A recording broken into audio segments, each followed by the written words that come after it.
जौगासारनायनि गोजौ थाखोआव थांनानै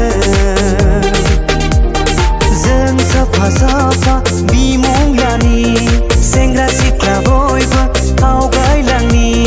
जों बयबो आवगायलांनि हाग्राबारि दख'रा दुलाराय बर' फरायसा आफादनि बानजायनायाव साजिनाय गेदेमा मुंख्लं बिर जोहोलावनि गोसोखांथि जोलुर बादायनाया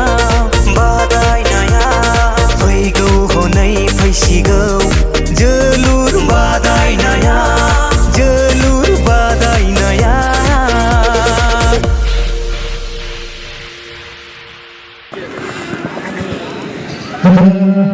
साबायखर थाबाय बिनानाव नोंथांनिसिम बे समाव आङो जोंनि आदोरनाय आलासि बिथांमोनखौ फिन सिनायथि होनो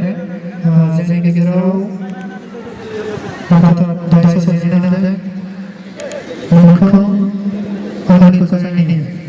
हसेरिया मानना मुस्रि हदल कसारि आरो बिथांखौ दाय संस्कारनानै गावनि सिनायथि लानानै खावलायबाय।